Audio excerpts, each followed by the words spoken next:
আসসালামু আলাইকুম রহমতুল্লাহ। আস্তাগফিরুল্লাহ ওয়া আতুবু ইলাইহি। আল্লাহুম্মা সাল্লি আলা মুহাম্মদ।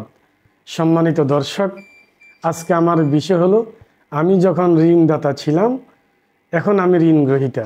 সুফল এবং কুফল এবং মুক্তির উপায়। সম্মানিত, আজকে আমি যে বিষয়টি নিয়ে আলোচনা করব, এটা হলো সম্পূর্ণ আমার জীবনের অর্জিত একটি অধ্যায় থেকে আজকে আমার এই আলোচনা। আমার আলোচনা হলো যে 2005 সাল থেকে 2013 সাল পর্যন্ত আল-ফালাহ মাল্টিপারপাস নামের আমার একটি অর্থলগ্নি প্রতিষ্ঠান ছিল। 2005 সাল থেকে আমি শরিয়া ভিত্তিক শুরু করি, কিন্তু সর্বশেষ 13 সাল পর্যন্ত আমি আর ধরে রাখতে পারিনি। ব্যক্তিগত সিদ্ধান্তের কারণেই আমি প্রতিষ্ঠানটি বন্ধ করে দিয়েছি। আমার এই প্রতিষ্ঠানটির হেড অফিস ছিল আমার গ্রামের বাড়ি, আমার স্কুলের পাশেই। আর শাখা অফিসগুলো ছিল আমার উপজেলা সদর, যে উপজেলা আমি, আমার থানাটা এখানে, আর আশেপাশে বড় বড় বাজারগুলোতে ছিল আমার শাখা অফিস। আমি বড় সুন্দরীভাবেই চালিয়েছিলাম। তখন আমার এলাকা, কিন্তু আমার উপজেলায় প্রাইভেট কোনো ব্যাংক আসেনি এবং আমার কোনো এনজিও আসেনি। আমি শুধু এই প্রতিষ্ঠান নিয়ে কাজ করতেছিলাম। আরও হয়তো কোনো প্রতিষ্ঠান থাকতে পারে, সেটা আমার জানা নেই। তো মোটামুটিভাবে আমি সফলতার সাথে আমার একের পর এক শাখা বৃদ্ধি হচ্ছে, লোক বৃদ্ধি হচ্ছে, টাকা বৃদ্ধি হচ্ছে। আলহামদুলিল্লাহ ভালোই চলছিল। তখন মনের মাঝে কেন একটি দোলা খাচ্ছে যে কি করতে যাচ্ছি জানি না। পরে আমি আমার ব্যক্তিগত ভালো মন্দ বিবেচনা করে আমি প্রতিষ্ঠানটি বন্ধ ঘোষণা করি এবং অফিসগুলো আমি গুছিয়ে নিচ্ছি এবং একে একে করে শুধু উপজেলা সদরে অফিসটা ছিল সেটিকে আমি ক্লোজ করে দিই। তখন মাঠে অনেক টাকাই ছিল। তো যে কোনো কারণ হোক আমি অনেককেই মাফ করে দিয়েছি এবং ক্ষমাও করে দিয়েছি, দুইটি।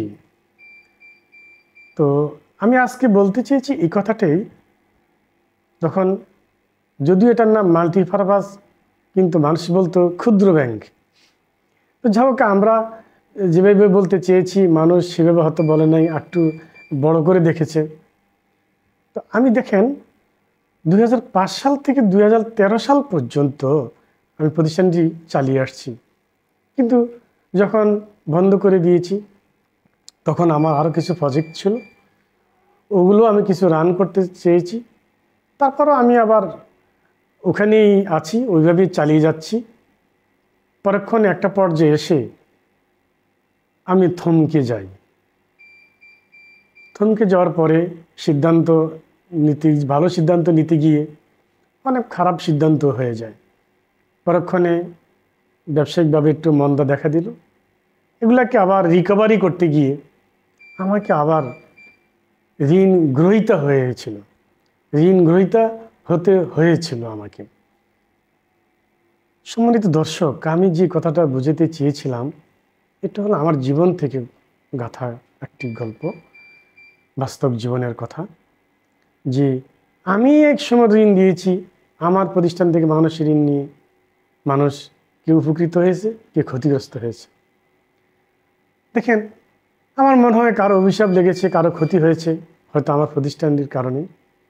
আল্লাহ পাক আমাকে আবার সেই ঋণ গ্রহীতার কাতার দাঁড় করিয়ে দিলেন। কত বছরের মধ্যে? 8 বছরের ব্যবধানে জীবনে দুটি দিকই পরিবর্তন হয়ে গেল। ছিলাম দাতা, হইলাম গ্রহীতা। এর চেয়ে বড় শিক্ষা, এর চেয়ে বড় কোনো উদাহরণ আমার জানা নেই। হয়তো আল্লাহ পাক আমাকে বুঝাতে চেয়েছেন যে তুমি ঋণ দিয়েছ, লাভ নিয়েছ, এটা দিতে গিয়ে কত মানুষ কত কষ্ট ভোগ করেছে, এটা হয়তো তুমি বান্দা জানো না। তো ঠিক আছে, তোমাকে আমি ঋণের কাতারে নেই, তুমি ঋণ গ্রহণ করে তুমি বুঝো, দেখো এটার সুফল আর কুফল। সম্মানিত দর্শক, আজকে যে বিষয়টা দাঁড়িয়েছে, আমি এখন সত্যিকার অর্থে বুঝতেছি যে আসলে একজন ঋণ গ্রহীতা কতটুকু কষ্টে থাকে, কতটুকু অবস্থানে থাকে, এটা আমি বুঝতে পেরেছি। আল্লাহ পাক আমাকে সেই স্বাদ গ্রহণের সুযোগ করে দিয়েছেন। হয়তোবা কেউ বলছেন এটা ঈমান পরীক্ষা, কেউ বলছেন এটা পাপের শাস্তি। আমি দুইটাই মেনে নিচ্ছি, কারণ আমার কর্মফল আমাকেই ভোগ করতে হবে, কেউ ভোগ করবে না। হাসরের ময়দানে যে হিসাব, দুনিয়ারও একই হিসাব। আমার কর্মফল আমার, সেটা হাসর হোক, কবর হোক, দুনিয়াতে হোক। এই জন্য আজকে এই কথাটাই বলতে চেয়েছিলাম যে আপনারা আমার এই কথা থেকে বুঝতে পারছেন অবশ্যই, নদীর পাড় ভাঙ্গে ও পাড় ঘরে, এই দুনিয়াটা কিন্তু ক্ষণিকের। আমরা যেন অযথায় লোভ লালসায় এই দুনিয়াটার মোহভোগ করার জন্য আমরা যেন পথ হারিয়ে বিপদে না যাই। বিপথে গেলেই আমাদের জন্য কষ্ট নামের যে শিখা, অগ্নিশিখা আমাদেরকে অনুভব করতে হবে। সেটা অত্যন্ত ভয়ানক, অত্যন্ত কষ্টকর, সবাই সহ্য করতে পারে না। তো এটার থেকে, এই ঋণ থেকে উত্তরণ হইতে হইলে, আবার এই লোভ লালসা থেকে, বড়লোক হওয়া থেকে উত্তরণ হইতে হলে সবসময় আপনাকে আপনার রবকে স্মরণ করতে হবে যে আমি ক্ষণিকের জন্য এসেছি এই পৃথিবীতে, এই ভুবনে, এই ধরাতে, আমাকে আবার চলে যেতে হবে, আমি মুসাফির।